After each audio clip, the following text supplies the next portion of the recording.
Today I'm going to show you the basics of stop motion animation.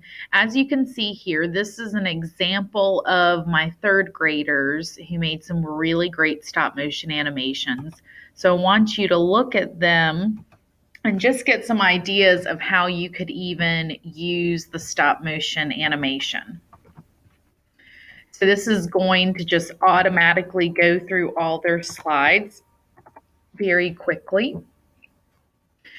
So the assignment was to use anything that they learned in science, reading, math, social studies that year and do a stop motion animation presentation with it. So this one was they were reviewing for the EOGs, and so they're going through all the strategies that their teacher taught them to attack the reading test. So you can do things like the previous one, which was more about eating and a food chain, like this one is again, or you can have conversations with it. The third graders also studied the solar system, and a lot of them really liked that. So this was another way of showing their understanding of it, seeing that they came all around the year. So now that you've seen some examples, I want to show you how to make one. So if I start with a new Google Slides, and I want that first one to be totally blank. So I change this background to the totally blank background. And as it is right this second is where I title it.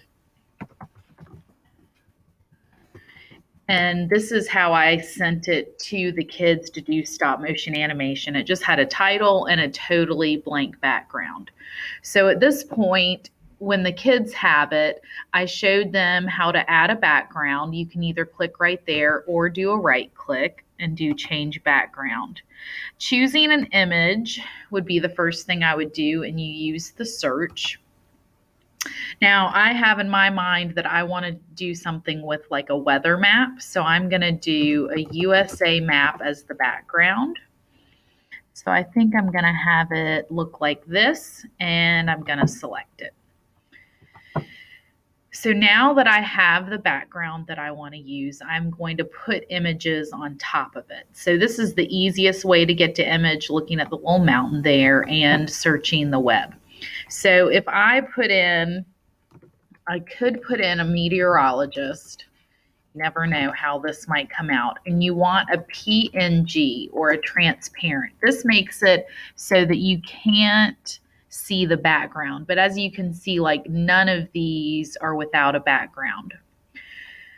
Yeah, see, he's even got a background. So what we found is that a stick figure would be one of your best options because they have a lot of those without a background. So you can see, you can have them sitting, dancing, and things like that.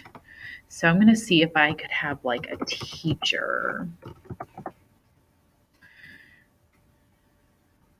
PNG. Okay, this is looking kind of meteorologist. So I'm just clicking and dragging that image in there. So yeah, oh yeah, she looks perfect, right? So I'm going to just make that a little bit smaller. And then the next thing I need is like a cold front.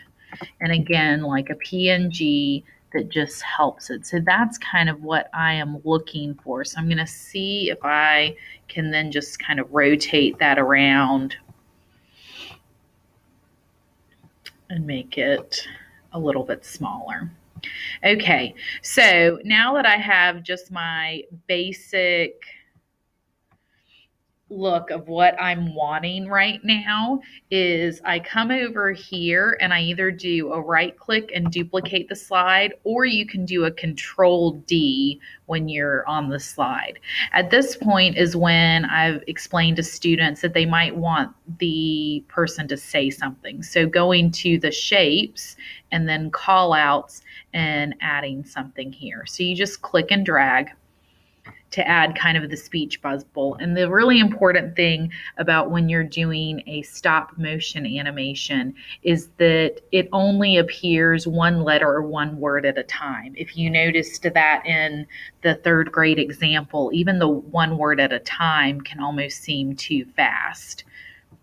So if I double click in any shape that you put in, and you can type. So if I just started with the word A and then I copied it and then double clicked in this next one, and I'm going to put a cold, and I'm going to double click again and add a cold front. Okay, so you get the idea. And then at this point, if I want to move this going across, like I can use my arrow keys 1, 2, and then if I control D and I move it across again a little bit more as I continue with her saying something new each time, and you can see the movement. So let's see what this looks like so far. Obviously, it hasn't gone much. When you publish it, I always like it to start as soon as it loads, and I do keep it at every 3 seconds.